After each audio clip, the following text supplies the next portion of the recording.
Sir నమస్కారం sir. నమస్తే. Sir Venkatesh గారి పైన అండ్ రానా గారి పైన వీళ్ళిద్దరి పైన కూడా కేసు నమోదైంది, ఎఫ్ఐఆర్ అయిందని చెప్పేసి వార్తలు వినిపిస్తున్నాయి సార్. అసలు ఏం జరిగింది? వీళ్ళతో పాటు సురేష్ బాబు గారి పైన అండ్ అభిరామ్ పైన కూడా కేసులు నమోదయ్యాయి అంట కదా, అసలు ఏం జరిగింది సార్? ఏం ఇష్యూ అయింది? అంటే దక్కన్ హోటల్ అని ఒక నందకుమార్ అని అతను ఆల్రెడీ పొలిటికల్ ఏరియాలో కొన్ని కేసులు ఉన్నాయి అతని మీద లిటికెంటే.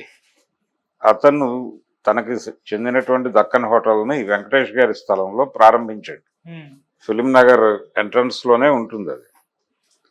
ఆ ఇంట్లో హోటల్ మొదలుపెట్టిన తర్వాత కొంతకాలం తర్వాత జిహెచ్ఎంసీ వాళ్ళు అభ్యంతరకరంగా ఉంది ఇక్కడ నిర్మాణాలు అన్న పద్ధతిలో కొంత కూల్చారు. వాళ్ళు కూల్చిన సందర్భంగా అదొక వివాదం.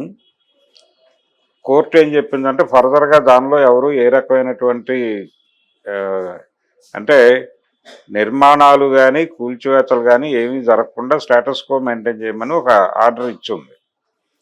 ఆ తర్వాత అక్కడ హోటల్ జిహెచ్ఎంసీ వాళ్ళు ఎంటర్ అయ్యి కూల్చిన తర్వాత అక్కడ హోటల్ రన్ అవ్వలేదు. ఈలోపు వీళ్ళు ఏం చేశారంటే మిగిలిన భాగాన్ని కూల్చారు. కూల్చడంతో ఈ మిగిలిన భాగాన్ని కూల్చడం కోర్టు వ్యతిరేక చర్య, కోర్టు ధిక్కరణ అనే ఉద్దేశంతో తను ఇంకొక కేసు ఫైల్ చేశాడు వీళ్ళ మీద. కోర్టు ఉత్తర్వులకు లోబడి వ్యవహరించకుండా అతిక్రమించి కూలగొట్టారు పూర్తి స్థాయిలో అని కోర్టుకు వెళ్ళాడు. తను కోర్టుకు వెళ్ళిన తర్వాత ఇది చాలా కాలంగా నడుస్తోంది. అతని మీద అంటే వీళ్ళ మీద కేసులు నమోదు చేయటం కానీ అలాంటిదేం చేయలేదు. ఇతను కోర్టులో కంప్లైంట్ చేశాడు, లోకల్ పోలీసు పట్టించుకోలేదు. ఇది పరిస్థితి. అయితే ఇప్పుడు ప్రత్యేకంగా నాంపల్లి కోర్టు ఏం చేసిందంటే ఇతను ఒక కంప్లైంట్ చేస్తున్నాడు కదా గతంలో, అంటే జిహెచ్ఎంసీ వాళ్ళు కూల్చేసిన తర్వాత కోర్టు చెప్పినటువంటి నిర్ణయం ఆ స్థలంలో ఎటువంటి కార్యక్రమాలు టేకప్ చేయొద్దు అని కోర్టు చెప్పిన నిర్ణయానికి వ్యతిరేకంగా వాళ్ళు ఎంటర్ అయ్యి వ్యవహరించారు కాబట్టి కేసు ఎందుకు పెట్టకూడదు, అది కోర్టు నిర్ణయం అతిక్రమణ కిందకు వస్తుంది కదా అని ఏదైతే కంప్లైంట్ ఇచ్చినటువంటి వ్యక్తి వాదిస్తున్నాడో ఆ వాదనతో కోర్టు ఏకీభవించి వాళ్ళ మీద కేసు ఎందుకు నమోదు చేయకూడదు, మీరు ఎందుకు చేయలేదు అనేది ఫిలిం నగర్ పోలీసుల్ని క్వశ్చన్ చేసింది. క్వశ్చన్ చేయడంతో ఇప్పుడు వీళ్ళు ఏదైతే జరిగిందో దానిలో ఎవరెవరు ఇన్వాల్వ్ అయ్యారో ఆ కూల్చివేత సందర్భంగా ఎవరెవరు ఇన్వాల్వ్ అయ్యారో నిజానికి ఎక్కువ ఇన్వాల్వ్మెంట్ అభిరామ్ది అనేది ఆ రోజున బయటకు వచ్చిన వార్తలు. అయితే టోటల్గా ఫ్యామిలీ మెంబర్స్ అందరినీ ఆ కేసులో ఇంక్లూడ్ చేసేటువంటి ప్రయత్నం జరిగింది. అందులో రానా ఉన్నాడు, సురేష్ బాబు గారు ఉన్నాడు, వెంకటేష్ గారు ఉన్నాడు. అందరూ నిజానికి వెంకటేష్ గారి ఇల్లే అది, వెంకటేష్ ఇల్లుగానే పాపులర్. అది ఈ డిస్ప్యూట్లోకి వచ్చింది. హోటల్కి ఇవ్వటంతో డిస్ప్యూట్, అందులో ఉన్నటువంటి ఇల్లు పడగొట్టి ఈ హోటల్ నిర్మాణం చేశారు. దానికి సంబంధించి జిహెచ్ఎంసీ వ్యవహారాలు ప్రాపర్గా లేక వాళ్ళు వచ్చి కూలగొట్టారు. అక్కడి నుంచి మొదలైంది వివాదం.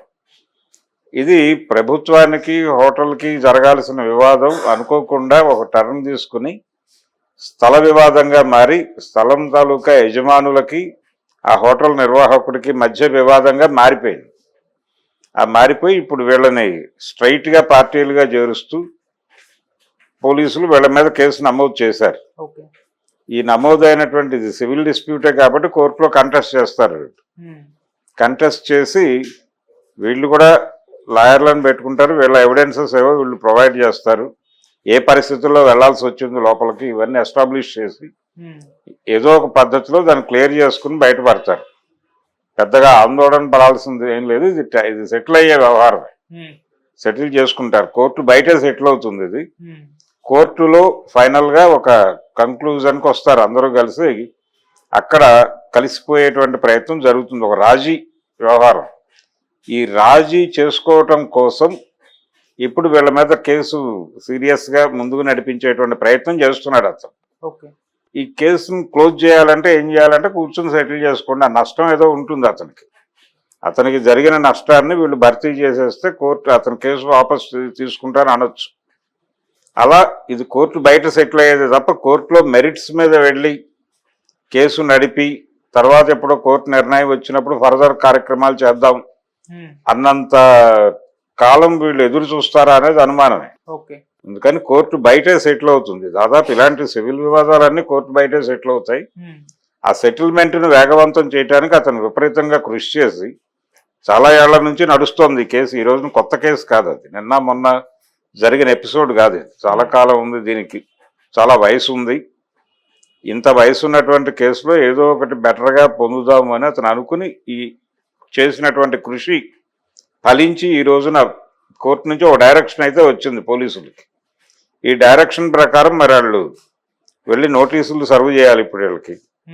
సర్వ్ చేసిన తర్వాత వాళ్ళు లీగల్ ఎక్స్పర్ట్స్ చెప్పిన మేరకు వాళ్ళు ఎలా వ్యవహరించాలో అలా వ్యవహరిస్తారు. వ్యవహరించిన తర్వాత ఇది ఎలాగూ అడ్వకేట్స్ మధ్యలో సెటిల్ అయ్యే వ్యవహారమే.